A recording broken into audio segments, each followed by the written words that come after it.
Hello friends, ಎಲ್ರಿಗೂ ನಮಸ್ತೆ. Welcome back to Anu Mounika vlog. ಎಲ್ಲರೂ ಹೇಗಿದ್ದೀರಾ? ಎಲ್ಲರೂ ಚೆನ್ನಾಗಿದ್ದೀರಾ ಅಂತ ಅಂದ್ಕೊತಿದ್ದೀನಿ. ನಾವು ಚೆನ್ನಾಗಿದ್ದೀರಿ ಅಂತ ಹೇಳ್ತಾ ಇನ್ನು ಈ ವ್ಲಾಗ್ನ ಸ್ಟಾರ್ಟ್ ಮಾಡ್ತಿದ್ದೀನಿ. ಈ ವ್ಲಾಗಲ್ಲಿ ಬಂದರೆ ಇದು ಶನಿವಾರದ್ದು ವ್ಲಾಗು. ಶನಿವಾರ ಮಾಮೂಲಿ ಬೆಳಗ್ಗೆ ಎದ್ದು ಮಕ್ಳಿಗಿಬ್ರಿಗೂ ಹೇಗೋ ರಜೆ ಇದೆ ಅಂತ ಹೇಳಿ ಬ್ರೇಕ್ಫಾಸ್ಟು ಸ್ವಲ್ಪ ಲೇಟಾಗೆ ಮಾಡಿದೆ. ಅಂತಂದರೆ ನಮ್ಮ ಮನೆಯವ್ರು ಹೋಗೋದಕ್ಕೂ 8:30 ಆಗುತ್ತೆ ಅಂತ 7:30ಇಂದ 8 ಗಂಟೆ ಒಳಗಡೆ ನಾನು ಬ್ರೇಕ್ಫಾಸ್ಟು ಅದು ಸಿಂಪಲ್ಲಾಗಿ ಟೊಮೆಟೊ ಚಿತ್ರಾನ್ನನೇ ಮಾಡಿದೆ. ಇನ್ನು ಅವ್ರ ಬಾಕ್ಸು ತೊಗೊಂಡು ಹೋಗಿಲ್ಲ, ಆದರೆ ಮಧ್ಯಾಹ್ನಕ್ಕೆ ಬರ್ತೀನಿ ಅಂತಂದರು. ಬೆಳಗ್ಗೆ ಮಾತ್ರ ಬ್ರೇಕ್ಫಾಸ್ಟ್ ತಿನ್ಕೊಂಡು ಹೋದರು. ಇನ್ನು ಮಧ್ಯಾಹ್ನಕ್ಕೆ ಬಂದರೆ ಸಪೋಸ್ ತಿನ್ಕೊತಾರೆ, ಇಲ್ಲಂತಂದರೆ ಅಲ್ಲೇ ಕ್ಯಾಂಟೀನಲ್ಲಿ ತಿನ್ಕೊತಾರೆ ಅಂತ ಹೇಳಿ ಮಕ್ಳಿಗೆ ರಜಾ ಇದ್ದರೆ ನೋಡಿ ನಾನು ಇಷ್ಟು ಲೇಟಾಗಿದ್ದರೆ ಈ ರೀತಿ ಇರುತ್ತೆ. ಇಲ್ಲಾಂದರೆ ಇಷ್ಟೊತ್ತಿಗೆ ನಾನು ಸಾಂಬಾರು ಮಾಡಿಬಿಟ್ಟು ಅವ್ರಿಗೆ ಬಾಕ್ಸ್ ಕಟ್ಬಿಡ್ತಿದ್ದೆ. ಒಂದೊಂದು ದಿನ ಹಾಗೆ ಏನು ಮಾಡೋದಕ್ಕೆ ಆಗೋದಿಲ್ಲ. ಇನ್ನು ಶನಿವಾರ ಅಲ್ವಾ ಅಂತ ಹೇಳಿ ತಲೆ ಸ್ನಾನ ಮಾಡ್ಕೊಂಡ್ಬಂದು ಪೂಜೆನೂ ಕಂಪ್ಲೀಟ್ ಮಾಡಿಕೊಂಡೆ. ಪೂಜೆ ವ್ಲಾಗ್ ಎಲ್ಲ ಏನೂ ಶೂಟ್ ಮಾಡಿಲ್ಲ. ನೆನ್ನೆ ಎಲ್ಲ ಪೂಜೆ ವ್ಲಾಗ್ ಇಟ್ಟಿದ್ನಲ್ವ ಅಂತ ಹೇಳಿ ಇವತ್ತು ಪೂಜೆ ಮಾಡಬೇಕಾದ್ರೆ ವಿಡಿಯೋ ಏನೂ ಶೂಟ್ ಮಾಡೋದಕ್ಕೆ ಹೋಗಿಲ್ಲ. ಇನ್ನು ಪೂಜೆನೂ ಮುಗಿಸ್ಕೊಂಡು ತಿಂಡಿ ಲೈಟಾಗಿ ತಿನ್ಕೊಂಬಿಟ್ಟು ಈಗ ನೋಡಿ ಮಧ್ಯಾಹ್ನ ಲಂಚ್ಗೆ ಅಂತ ಹೇಳಿ ಬಂದಿದ್ದೀನಿ. ಇನ್ನು ಮಕ್ಕಳಿರೋದು ಏನೋ ಒಂದು ಮಾಡಲೇಬೇಕು. ಅದಕ್ಕೆ ಇವತ್ತು ಸಾಂಬಾರು ಮಾಡಿಬಿಟ್ಟು ವಡೆ ಮಾಡೋಣ ಅಂತ ಅಂದ್ಕೊಂಡೆ. ಮಕ್ಕಳು ಬೇಡ ಅಂತಂದರು. ಸರಿ, ಕಾಲಿಫ್ಲವರ್ ಇತ್ತು, ಇದು ತೊಗೊಂಬಂದು ವಾರ ಆಗೋಗಿತ್ತು. ಕಾಲಿಫ್ಲವರು ಒಂದು ಸ್ವಲ್ಪ ಒಂಥರ ಆಗೋಗಿದೆ. ಗೋಬಿ ಮಾಡೋಣ ಅಂತ ಅಂದ್ಕೊಂಡೆ. ಇನ್ನು ಮಧ್ಯಾಹ್ನಕ್ಕೆ ಸಾಂಬಾರು ಬೇಕಲ್ವ, ಇದರಲ್ಲಿ ಗೊಜ್ಜು ಮಾಡ್ತೀನಿ ನಾನು. ಆ ಗೊಜ್ಜು ಅಷ್ಟೇ ತುಂಬ ಚೆನ್ನಾಗಿರುತ್ತೆ. ಮಕ್ಕಳು ಅಷ್ಟೇ ಕೇಳಿದ ತಕ್ಷಣ ಸರಿ ಆಯಿತು ಗೊಜ್ಜು ಮಾಡು ಅಂತಂದರು. ಯಾಕಂದರೆ ಅಷ್ಟೊಂದು ಟೇಸ್ಟಿಯಾಗಿರುತ್ತೆ. ನಿಮಗೂ ಅಷ್ಟೇ ಸಿಂಪಲ್ ಪ್ರೋಸೆಸ್ಸೇ. ನೀವು ಒಂದ್ಸಲಿ ಟ್ರೈ ಮಾಡಿ. ನಾನ್ ವೆಜ್ ತಿಂದಿರ ಇರೋರ್ಗಾದರೆ ಈ ಗೊಜ್ಜು ತಿಂದರೆ ಮತ್ತೆ ಮತ್ತೆ ತಿನ್ನಬೇಕು ಅಂತ ಅನಿಸುತ್ತೆ. ಇನ್ನು ನಾನು ಕಾಲಿಫ್ಲವರ್ ಎಲ್ಲ ನೀಟಾಗಿ ಕ್ಲೀನ್ ಮಾಡ್ಕೊಂಬಿಟ್ಟು ಅದರಲ್ಲಿ ಚಿಕ್ಕ ಚಿಕ್ಕ ಹುಳ ಇರುತ್ತೇನೋ ಅಂತ ಹೇಳಿ ಬಿಸಿನೀರಲ್ಲಿ ಒಂದು ಸ್ವಲ್ಪ ಉಪ್ಪು ಹಾಕಿಬಿಟ್ಟು ಈ ಕಾಲಿಫ್ಲವರ್ನ ಹಾಕ್ಬಿಟ್ಟಿದ್ದೀರಿ ಅಂತಂದರೆ ಹುಳ ಏನಾದರೂ ಇತ್ತು ಅಂತಂದರೆ ಮೇಲೆ ಬಂದುಬಿಡುತ್ತೆ. ಹುಳ ಇಲ್ಲ ಅಂತಂದರೂ ಸರಿ ಕ್ಲೀನಾಗಿರುತ್ತೆ ಅಂತ ಹೇಳಿಬಿಟ್ಟು ನಾನು ಈ ರೀತಿ ಬಿಸಿನೀರಲ್ಲಿ ಇದನ್ನು ಲೈಟಾಗಿ ಬಾಯ್ಲ್ ಥರ ಮಾಡ್ಕೊಂಬಿಟ್ಟೆ. ಅಂತಂದರೆ ಒಂದು ಸಲ ಕುದಿ ಬಂದ ತಕ್ಷಣ ಹಾಕ್ಕೊಂಡು ಇಳಿಸ್ಕೊಂಬಿಡೋದು ಅಷ್ಟೇ. ಇದನ್ನೇನು ಕುದಿಸೋ ಅಂಥದ್ದೇನು ಬೇಡ.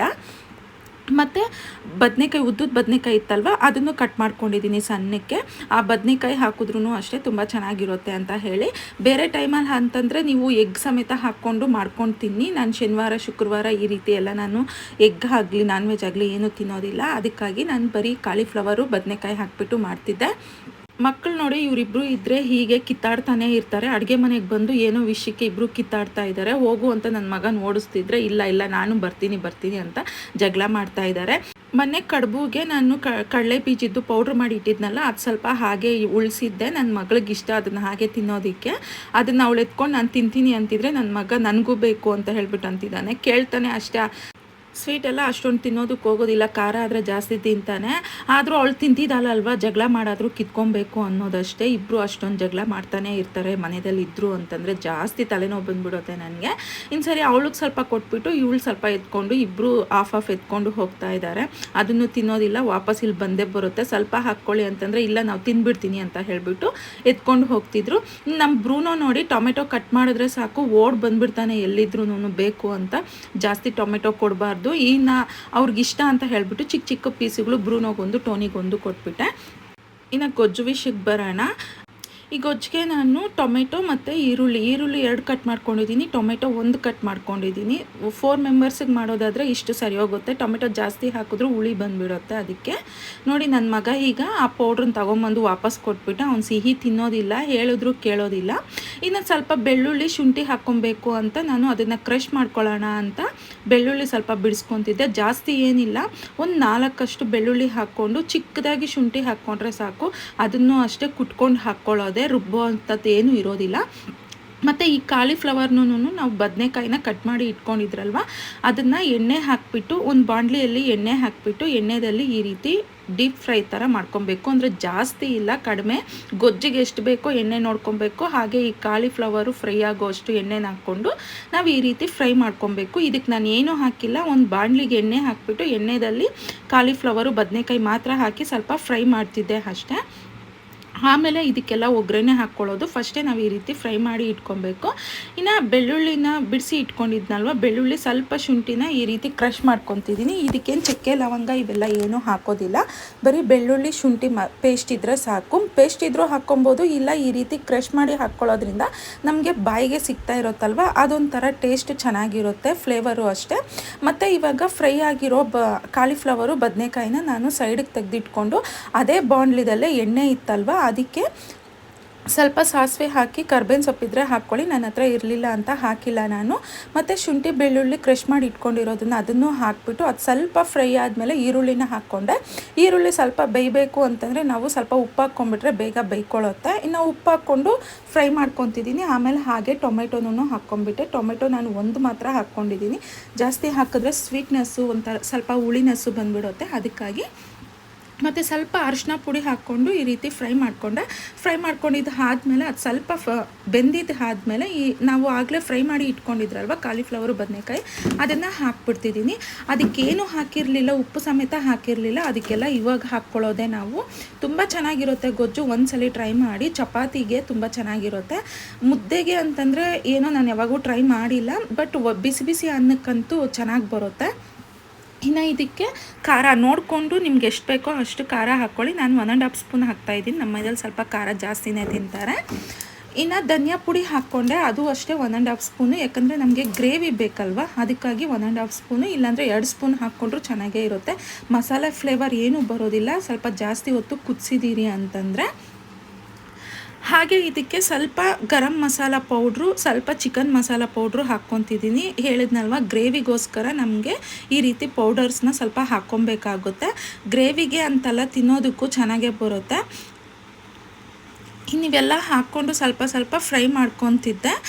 ಈ ರೀತಿ ಸ್ವಲ್ಪ ಫ್ರೈ ಎಲ್ಲ ಆದಮೇಲೆ ನಮಗೆ ನೀರು ಕ್ವಾಂಟಿಟಿ ನೋಡಿಕೊಂಡು ನೀರು ಹಾಕ್ಕೊಬೇಕು. ನಾನು ಒಂದು ಸ್ವಲ್ಪ ನೀರು ಜಾಸ್ತಿನೇ ಹಾಕ್ತಾಯಿದ್ದೀನಿ, ಯಾಕಂದರೆ ಇದು ಮಸಾಲೆ ಫ್ಲೇವರ್ ಏನು ಬರಬಾರ್ದು. ಸ್ವಲ್ಪ ಜಾಸ್ತಿ ಹೊತ್ತು ಕುದಿಬೇಕಂದ್ರೆ ನೀರು ಸ್ವಲ್ಪ ಜಾಸ್ತಿನೇ ಹಾಕ್ಕೊಂಡಿರಬೇಕು. ನಮಗೆ ಗೊಜ್ಜು ಥರನೂ ಬರಬೇಕು, ಈ ಮಸಾಲೆ ಸ್ಮೆಲ್ಲು ಬರಬಾರ್ದಲ್ವ, ಅದಕ್ಕಾಗಿ. ಎಣ್ಣೆದಲ್ಲಿ ಸ್ವಲ್ಪ ಹೊತ್ತು ಫ್ರೈ ಮಾಡ್ಕೊಂಡಿದ್ದು ಆದಮೇಲೆ ನನಗೆ ನೀರು ನೋಡಿ ನಾನು 2.5 ಗ್ಲಾಸಷ್ಟು ನೀರು ಹಾಕ್ಕೊಂಡೆ. ಒಂದು 10ರಿಂದ 15 ನಿಮಿಷದವರೆಗೂ ಕುದಿಯೋಕ್ಕೆ ಬಿಟ್ಟಿದ್ದೀರಿ ಅಂತಂದರೆ ಮಸಾಲೆ ಫ್ಲೇವರು ಹೋಗುತ್ತೆ, ಬದನೆಕಾಯಿ ಕಾಲಿಫ್ಲವರ್ ಎಲ್ಲ ನೀಟಾಗಿ ಕುದ್ಕೊಂಡು ನಮಗೆ ಚೆನ್ನಾಗಿ ಗೊಜ್ಜು ರೆಡಿ ಆಗೋಗುತ್ತೆ. ಇನ್ನು ಗೊಜ್ಜಿಗೆ ನಾನು ಲಿಡ್ನ ಕ್ಲೋಸ್ ಮಾಡಿ ಇಟ್ಬಿಟ್ಟು, ಈಗ ನೋಡಿ ಇದು ಮನೆಯಲ್ಲಿ ಜೋಳ ಇತ್ತು, ಅದು ಪಾಕೆಟ್ ತೊಗೊಂಬಂದಿದೆ ಅಂತ ಹೇಳಿದ್ನಲ್ವ, 40 ರೂಪಾಯಿ ಕೊಟ್ಬಿಟ್ಟು. ಅದಿತ್ತು, ಏನೋ ಒಂಥರ ಡ್ರೈ ಥರ ಆಗೋಗಿತ್ತು. ಅದನ್ನು ಬಾಯ್ಲ್ ಮಾಡಿ ತಿಂದರೆ ಟೇಸ್ಟಿಯಾಗಿರೋದಿಲ್ಲ ಅಂತ ಹೇಳಿ ಈಗ ಅದನ್ನು ವಡೆ ಮಾಡಿಬಿಡೋಣ, ಬಿಸಿ ಬಿಸಿಯಾಗಿ ಮಧ್ಯಾಹ್ನಕ್ಕೆ ತಿನ್ಕೊತಾರೆ. ಮಕ್ಕಳು ಇರೋದ್ರಿಂದ ಏನೋ ಒಂದು ಮಾಡಲೇಬೇಕು ಸೈಡ್ ಡಿಶ್ಶು, ಅದಕ್ಕೆ ಇದರಲ್ಲೇ ವಡೆ ಮಾಡಿಬಿಡೋಣ ಅಂತ ಹೇಳಿ ಮಾಡ್ತಿದ್ದೆ. ಇನ್ನು ಸ್ವೀಟ್ ಕಾರ್ನ್ನ ನೀಟಾಗಿ ತೊಳೆದ್ಬಿಟ್ಟು ಈ ರೀತಿ ಒಂದು ಮಿಕ್ಸಿ ಜಾರ್ಗೆ ಹಾಕ್ಕೊಂಡು ಅದಕ್ಕೆ ಸ್ವಲ್ಪ ಬೆಳ್ಳುಳ್ಳಿ, ಒಂದು ಸ್ವಲ್ಪ ಶುಂಠಿ, ಚಕ್ಕೆ, ಲವಂಗ ಹಾಕ್ಕೊತಿದ್ದೆ. ಬೇಕಂದರೆ ಹಸಿಮೆಣ್ಸಿನ್ಕಾಯಿನೂ ಹಾಕ್ಕೊಳ್ಳಿ. ನಾನು ಬೇಡ ಖಾರದ ಪುಡಿ ಹಾಕೋಣ ಅಂತ ಹೇಳಿ ಹಸಿಮೆಣ್ಸಿನ್ಕಾಯಿ ಹಾಕ್ಕೊಂಡಿಲ್ಲ. ಕಾಲಿಫ್ಲವರ್ ಬದನೆಕಾಯಿ ಆಲ್ರೆಡಿ ಹೀಟು, ಇನ್ನು ಹಸಿಮೆಣ್ಸಿನ್ಕಾಯಿ ಹಾಕ್ಕೊಂಡ್ರೆ ಜಾಸ್ತಿ ಹೀಟ್ ಆಗೋಗುತ್ತೆ ಬಾಡಿಗೆ ಅಂತ ನಾನು ಖಾರದ ಪುಡಿ ಹಾಕ್ಕೊಳ್ಳೋಣ ಅಂತ ಹಸಿಮೆಣ್ಸಿನ್ಕಾಯಿ ಏನೂ ಹಾಕಿಲ್ಲ. ಇನ್ನು ಇದನ್ನ ಹೀಗೆ ಗ್ರೈಂಡ್ ಮಾಡ್ಕೊಂಬಿಟ್ಟೆ. ಇದು ನೋಡಿ ನಿಮ್ಗೇನಾದರೂ ಮೆತ್ತು ಬಂತು ಅಂತಂದರೂ ಇದಕ್ಕೂ ಒಂದು ಟಿಪ್ ಹೇಳ್ತೀನಿ ನಾನು, ಹಾಗೆ ನೋಡ್ತೀರಿ. ಮತ್ತು ಇದಕ್ಕೆ ಕಟ್ ಮಾಡ್ಕೊಳ್ಳೋದಕ್ಕೆ ಅಂತ ಹೇಳಿ ಪುದೀನ, ಕೊತ್ತಂಬರಿ ಸೊಪ್ಪು, 2 ಈರುಳ್ಳಿ ತೊಗೊಂಡಿದ್ದೀನಿ. ಎಲ್ಲ ಈಗ ನೋಡಿ ನೀಟಾಗಿ ಬಿಡಿಸಿಟ್ಕೊಂಬಿಟ್ಟು ಈರುಳ್ಳಿನ ಈ ರೀತಿ ಚಾಪರಲ್ಲಿ ಕಟ್ ಮಾಡ್ತಾಯಿದ್ದೀನಿ. ಈ ಕಟರ್ ತಗೊಂಡಿರೋದ್ರಿಂದ ಈರುಳ್ಳಿ ಕಟರು ತುಂಬ ಈಸಿ ಆಗ್ತಿದೆ ನನಗೆ. ಇಲ್ಲಾಂದರೆ ಈರುಳ್ಳಿ ಕಟ್ ಮಾಡೋವಾಗ ಕಣ್ಣಲ್ಲಿ ಎಷ್ಟು ನೀರು ಬಂದು ಒಂದು 5-10 ನಿಮಿಷ ಕಣ್ಣಲ್ಲಿ ಉರಿ ಹಾಗೇ ಇರೋದು. ಹೆಂಗೋ ನಾನು ಪುಣ್ಯಕ್ಕೆ ಇದನ್ನು ತೊಗೊಂಬಂದೆ, ಬರೀ 200 ರೂಪಾಯಿ ಅಷ್ಟೇ, ಸ್ಟೀಲ್ ಸಾಮಾನು ಅಂಗಡಿಯಲ್ಲೇ ಸಿಗುತ್ತೆ. ತುಂಬ ಈಸಿ ಆಗುತ್ತೆ. ಈರುಳ್ಳಿ, ಟೊಮೆಟೊ ಏನು ಬೇಕಂದ್ರೂ ಕಟ್ ಮಾಡ್ಕೊಬೋದು. ಇನ್ನು 2 ಈರುಳ್ಳಿನ ಈ ರೀತಿ ಸಣ್ಣಕ್ಕೆ ಕಟ್ ಮಾಡಿ ಸೈಡಿಗೆ ತೆಗೆದಿಟ್ಕೊಂಬಿಟ್ಟು, ಇದಕ್ಕೆ ನೋಡಿ ನಾನು ಆಗಲೇ ಸ್ವಲ್ಪ ನೀರಾಗಿತ್ತು ಅಂತಂದಲ್ವ, ಅದಕ್ಕೆ ನೀರಾಗಿತ್ತು ಅಂತ ಹೇಳಿ ಅಕ್ಕಿ ಹಿಟ್ಟನ್ನ ಇದಕ್ಕೆ ಸ್ವಲ್ಪ ಮಿಕ್ಸ್ ಮಾಡಿಕೊಂಡು ಈರುಳ್ಳಿ, ಕೊತ್ತಂಬರಿ ಸೊಪ್ಪು, ಪುದೀನ ಸೊಪ್ಪು ಮತ್ತು ಖಾರದ ಪುಡಿ, ಉಪ್ಪು, ದೋಸೆ ಸೋಡಾನು ಹಾಕಿ ನೀಟಾಗಿ ಮಿಕ್ಸ್ ಮಾಡ್ಕೊಂಡಿದ್ದೀನಿ. ನಿಮಗೆ ಬೇಕಂದರೆ ಹೇಳಿದ್ನಲ್ವ ಹಸಿಮೆಣ್ಸಿನ್ಕಾಯಿನೂ ಹಾಕ್ಕೊಳ್ಳಿ. ಇದೇನು ಫುಲ್ಲು ಆಯಿಲಲ್ಲಿ ಸ್ಪ್ರೆಡ್ ಸಮೇತ ಆಗೋದಿಲ್ಲ, ನಾವು ಹೇಗೆ ಹಾಕಿದರೆ ಹಾಗೇ ಇರುತ್ತೆ. ಕೈಯಲ್ಲೇ ಸ್ಮೂತಾಗಿ ಈ ರೀತಿ ತಟ್ಕೊಂಡು ಎಣ್ಣೆಯಲ್ಲಿ ಡೀಪ್ ಫ್ರೈ ಮಾಡ್ಕೊಳ್ಳೋದಷ್ಟೇ. ಎಷ್ಟು ಚೆನ್ನಾಗಿ ಬಂದಿದೆ, ತಿನ್ನೋದಕ್ಕೂ ಅಷ್ಟೇ ಟೇಸ್ಟಿಯಾಗೂ ಇರುತ್ತೆ. ನಿಮಗೆ ಅಕ್ಕಿ ಹಿಟ್ಟಿಲ್ಲ ಅಂತಂದರೆ ಸ್ವಲ್ಪ ಕಡಲೆ ಹಿಟ್ಟಾದರೂ ಸರಿ ಹಾಕ್ಕೊಳ್ಳಿ, ಬಟ್ ಕಡಲೆ ಹಿಟ್ಟು ಹಾಕೋದ್ರಿಂದ ಬೋಂಡ ಥರ ಬಂದುಬಿಡುತ್ತೆ. ಅಕ್ಕಿ ಹಿಟ್ಟು ಹಾಕಿದ್ರೆ ಸ್ವಲ್ಪ ವಡೆ ಥರ ಬರುತ್ತೆ ಅಂತ ಹೇಳ್ತಿದ್ದೆ ಅಷ್ಟೇ. ನೋಡಿ ಗೊಜ್ಜುನೂ ನಮಗೆ ಕಾಲಿಫ್ಲವರ್ ಗೊಜ್ಜು ಎಷ್ಟು ಗಟ್ಟಿಯಾಗಿ ಆಗಿದೆ. ಈಗ ಮಧ್ಯಾಹ್ನ ತಿನ್ನೋದಕ್ಕೆ ಅಂತ ಹೇಳಿ ಬೆಳಗ್ಗೆ ಮಾಡಿರೋ ವೈಟ್ ರೈಸ್ ಸ್ವಲ್ಪ ಇತ್ತು, ಅದಕ್ಕೆ ವಡೆ ಮತ್ತು ಕಾಲಿಫ್ಲವರ್ ಗೊಜ್ಜು ಇತ್ತು ಅಲ್ವಾ, ಅದನ್ನೇ ತಿನ್ಕೊಂಬಿಟ್ರಿ. ವೈಟ್ ರೈಸ್ ಸ್ವಲ್ಪ ಕಡಿಮೆನೇ ಇತ್ತು. ಮಕ್ಕಳು ಈ ವಡೆ ಅದು ಇದು ತಿನ್ಕೊಂಡ್ರಲ್ವ ಅಂತ ಹೇಳಿ ಜಾಸ್ತಿ ರೈಸ್ ಏನು ತಿನ್ನೋಕ್ಕೆ ಹೋಗಿಲ್ಲ ಅವರು. ಇನ್ನು ಸಂಜೆಗೆ ಏನೋ ಒಂದು ಸ್ನ್ಯಾಕ್ಸ್ ಮಾಡ್ಕೊಳ್ಳೇಬೇಕು ಅಂತ ಅವ್ರು ಸಿಂಪಲ್ಲಾಗೆ ಊಟ ಮುಗಿಸ್ಕೊಂಡ್ರು. ನಾನು ಊಟ ತಿಂದ್ಬಿಟ್ಟು ಸ್ವಲ್ಪ ಹೊತ್ತು ಮಲಗಿಬಿಟ್ಟಿದ್ದೆ, ಯಾಕೋ ಗೊತ್ತಿಲ್ಲ, ಸಖತ್ ಚಳಿ ಆಗ್ತಿದೆ ನನಗೆ. ಇನ್ನು ನನ್ನ ಮಗಳು ಮನೆಯೆಲ್ಲ ಕ್ಲೀನ್ ಮಾಡ್ಕೊಂಬಂದ್ಲು. ಮನೆಯಲ್ಲಿ ಇದ್ದರೆ ಸಾಕು ಪಾಪ ಡೀಪ್ ಕ್ಲೀನ್ ಮಾಡ್ತಾಳೆ. ನಾನು ರೆಸ್ಟ್ ತೊಗೊಬೇಕು ಅಂತ ಹೇಳಿ ನನಗೆ ಜಾಸ್ತಿನೇ ಹೆಲ್ಪ್ ಮಾಡ್ತಾಳೆ. ಕಾಲೇಜ್ಗೆ ಹೋಗೋವಾಗ ಏನು ಕೆಲಸನೂ ಮಾಡಿಸೋದಿಲ್ಲ, ಅವಳಿಗೆ ಫ್ರೀನೂ ಇರೋದಿಲ್ಲ, ಪಾಪ ಟೈಮು ಇರೋದಿಲ್ಲ. ಮನೆಯಲ್ಲಿ ಇದ್ಲು ಅಂತಂದರೆ ಎಲ್ಲ ಕೆಲಸದಲ್ಲೂ ಹೆಲ್ಪ್ ಮಾಡ್ತಿರ್ತಾಳೆ. ಇನ್ನು ಮನೆಯೆಲ್ಲ ಕ್ಲೀನ್ ಮಾಡ್ತಿದ್ಲು. ನಮ್ಮ ಟೋನಿ ಬ್ರೂನೋ ಕೂದಲೇ ತುಂಬೋಗಿತ್ತು ಸೋಫಾ ಮೇಲೆ, ಅದಕ್ಕೆ ಅದನ್ನೆಲ್ಲನೂ ವಾಕ್ಯೂಮ್ ಕ್ಲೀನರಲ್ಲಿ ನೀಟಾಗಿ ಕ್ಲೀನ್ ಮಾಡ್ತಿದ್ದಾಳೆ. ಎಷ್ಟು ಉದುರಿಸಿದ್ರೂ ಹೋಗೋದಿಲ್ಲ. ನಮ್ಮ ಪುಣ್ಯಕ್ಕೆ ಕಾರ್ಗೆ ಅಂತ ಕ್ಲೀನ್ ಮಾಡೋದಕ್ಕೆ ತಗೊಂಡಿರೋದು ವಾಕ್ಯೂಮ್ ಕ್ಲೀನರು. ಹೆಂಗೋ ಮನೆಗೂ ಯೂಸ್ ಆಗ್ತಿದೆ. ಇನ್ನು ಸಂಜೆಗೆ ಮಕ್ಕಳಿಗೆ ಟೀ ಮಾಡಿಕೊಟ್ಬಿಡೋಣ. ವಡೆ ಇದೆ ಸ್ವಲ್ಪ ನಂಚ್ಕೊಂಡು ತಿನ್ನೋದಕ್ಕೆ ಅವರು ಸೈಡ್ಗೆ, ಅದಕ್ಕೆ ಟೀ ಮಾಡಿಕೊಡೋಣ ಅಂತ ಹೇಳಿ ಮಾಡ್ತಿದ್ದೆ. ನನ್ನ ಮಗ ಕಾಫಿ ಏನು ಬೇಡ ಅಂತಂದ, ನನ್ನ ಮಗಳು ಕುಡಿತೀನಿ ಅಂತಂದ್ಲು. ಅದಕ್ಕೆ ನನ್ನ ಮಗಳಿಗೆ ನನಗೆ ಇಬ್ರಿಗೂ ಮಾಡ್ಕೊತಿದ್ದೀನಿ. ನಾನು ಮಲಗಿಬಿಟ್ಟಿದ್ದೆ. ಮಧ್ಯಾಹ್ನ ಯಾಕೋ ಚಳಿ ಆಗ್ತಿದೆ, ತುಂಬ ಬಾಡಿ ಪೇಯ್ನ್ಸು ಅಂತ ಹೇಳಿದ್ನಲ್ಲ. ನನ್ನ ಮಗಳು ಎಲ್ಲ ಅಡುಗೆ ಮನೆಯಿಂದ ಹಿಡಿದು ಫುಲ್ಲು ಹಾಲು ರೂಮು ಎಲ್ಲ ಕ್ಲೀನ್ ಮಾಡ್ಕೊಂಡು ಬಂದುಬಿಟ್ಲು ಒಂದು ಕಡೆಯಿಂದನೂ. ನೋಡಿ ಎಲ್ಲ ನೀಟಾಗಿ ಕ್ಲೀನ್ ಮಾಡ್ಕೊಂಡು ಬಂದಿದ್ದಾಳೆ. ಒಂದು ಸ್ವಲ್ಪ ಹೊತ್ತೆ ನಮ್ಮ ಬ್ರೂನೋ ಟೋನಿ ಎಲ್ಲ ಗಲೀಜು ಮಾಡಿ ಇಡ್ತಾ ಇರ್ತಾರೆ. ಇನ್ನು ಮಕ್ಕಳು ಏನು ಮಾಡೋದಕ್ಕೆ ಆಗೋದಿಲ್ಲ. ಇನ್ನು ಕಾಂಪೌಂಡಲ್ಲಿ ಬಂದರೆ ಇದನ್ನು ನಾನು ಯಾಕೆ ತೋರಿಸ್ತಿದ್ದೀನಿ ಅಂತಂದರೆ, ಇವ್ರು ಮನೆ ಕಟ್ತಾ ಇದ್ದಾರೆ. ಮನೆ ಕಟ್ಟೋದ್ರಿಂದ ಈ ರೀತಿ ಟಾರ್ಪಲ್ ಹಾಕಿದ್ರು ಕಿತ್ತೋಗಿತ್ತು, ಮತ್ತು ಗೋಣಿ ಚೀಲ ಎಲ್ಲ ಹಾಕಿ ಈ ರೀತಿ ಕಟ್ಟಿದ್ರು. ನೀರು ಬಿಡ್ತಾರಲ್ವ, ಅದೆಲ್ಲ ಬಿದ್ದು ನೋಡಿ ಮತ್ತೆ ಈ ರೀತಿ ಆಗಿದೆ. ಇದನ್ನು ಮತ್ತೆ ಕಟ್ಟಕ್ಕೆ ಹೇಳ್ಬೇಕು, ಇಲ್ಲಾಂದರೆ ಸಿಮೆಂಟ್ ಎಲ್ಲ ನೋಡಿ ಈ ರೀತಿ ಎಲ್ಲ ಬಿದ್ದು ಗಲೀಜು ಹಾಕ್ತಿದೆ ಕಾಂಪೌಂಡಲ್ಲಿ. ಅವ್ರಿಗೆ ಹೇಳಿದ್ರೆ ಪಾಪ ನೀಟಾಗಿ ಹಾಕ್ತಾರೆ, ಬಟ್ ನೋಡಿಲ್ಲ ಅವರು ಅನ್ಕೊತೀನಿ. ಇನ್ನು ಅವ್ರಿಗೆ ಹೇಳಬೇಕು ಅಂತ ಅಂದ್ಕೊಂಡು ಹಾಗೆ ಒಳಗಡೆ ಬಂದೆ. ಇನ್ನು ನೋಡಿ ಕಾಫಿ ಮಾಡಿಕೊಂಡು ಅಂದರೆ ಟೀ ಮಾಡಿಕೊಂಡು ನಾನು ಕುಡಿದ್ಬಿಟ್ಟು ನನ್ನ ಮಗಳಿಗೊಂದು ಒಂದು ಗ್ಲಾಸ್ ಕೊಟ್ಟೆ. ಅವಳು ಈಗ ಸ್ನಾನಕ್ಕೆ ಹೋದ್ಲು ಬೆಳಿಗ್ಗೆಯಿಂದ ಕೆಲಸ ಎಲ್ಲ ಮಾಡಿ. ಇನ್ನು ಯಾಕೋ ತುಂಬ ಸುಸ್ತು ಆಗ್ತಿತ್ತು. ಒಂದು ಡೋಲೋ ಹಾಕ್ಕೊಂಡಿದ್ದೆ, ಜ್ವರ ಏನಾದರೂ ಇದೆಯೇನೋ ಅಂತ ಹೇಳಿ. ಸುಸ್ತಾಗ್ತಿತ್ತು ಅಂತ ಸ್ವಲ್ಪ ಬಿಸ್ಕೆಟು ತಿನ್ಕೊತಿದ್ದೆ. ಮಲಗಿಬಿಟ್ಟಿದ್ನಲ್ವ. ಇನ್ನು ಸಾಯಂಕಾಲ ಏನಾದರೂ ಮಾಡಿಕೊಡಮ್ಮ ನಿನ್ನ ಕೈಯಲ್ಲಿ ಆದರೆ ಅಂತ ಕೇಳಿದ್ರು. ಪಾಪ ಮನೆಯಲ್ಲಿ ಇರೋವಾಗೆ ಕೇಳೋದವರು. ಇನ್ನು ಮಲಗಿದ್ರೆ ಮಲ್ಕೊಂಡೇ ಇದ್ದೋಗ್ತೀನಿ ಅಂತ ಎದ್ದು ರಸ್ಮಲೈ ಮಾಡಿಕೊಟ್ಟೆ ಸಾಯಂಕಾಲ. ಇನ್ನು ಅದು ಸ್ವಲ್ಪ ತಣ್ಣಗಾಗಬೇಕು ಅಂತ ಹೇಳಿ ಮಾಡಿಬಿಟ್ಟು ಫ್ರಿಜ್ಜಲ್ಲಿ ಇಟ್ಬಿಟ್ಟಿದ್ದೆ. ಒಂದು 2 hours ಆದಮೇಲೆ ತಿಂದ್ರೇ ಅದು ಟೇಸ್ಟ್ ಕೊಡೋದು ಅಂತ. ಇನ್ನು ಈಗ ಎತ್ಬಿಟ್ಟು ಮಕ್ಳಿಗಿಬ್ರಿಗೂ ಹಾಕ್ಕೊಡ್ತಿದ್ದೆ. ತಿನ್ಬಿಟ್ಟು ಹೇಗಿದೆಯೋ ಹೇಳಿ ಅಂತ ಹೇಳಿಬಿಟ್ಟು, ನಾನು ಏನಾದರೂ ಮಾಡಿದ್ರೆ ಸಾಕು ಫಸ್ಟು ಮಕ್ಳಿಗೆ ಕೊಟ್ಬಿಡ್ತೀನಿ. ಯಾರೇ ಆಗಲಿ ತಿಂದ್ಬಿಟ್ಟು ಅದ್ರ ರುಚಿ ಹೇಳಿದ್ರೇ ನಾವು ಮಾಡಿರೋದಕ್ಕೆ ಫಲಿತ ಸಿಕ್ಕೋದಲ್ವ. ಚೆನ್ನಾಗಿದೆ ಅಂತಂದರೆ ಅದೊಂಥರ ಖುಷಿ.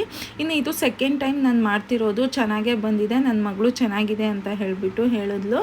ಹಾಲು ಪೌಡ್ರ್ ಹಾಕಿರೋದ್ರಿಂದ ಸ್ವಲ್ಪ ಟೇಸ್ಟು ಚೆನ್ನಾಗಿದೆ ಅಂತಂದ್ಲು. ಇನ್ನು ನನ್ನ ಮಗನೂ ಅಷ್ಟೇ, ಅವ್ನು ಜಾಸ್ತಿ ಸ್ವೀಟ್ ತಿನ್ನೋದಿಲ್ಲ ಅಂತಂದಲ್ವ.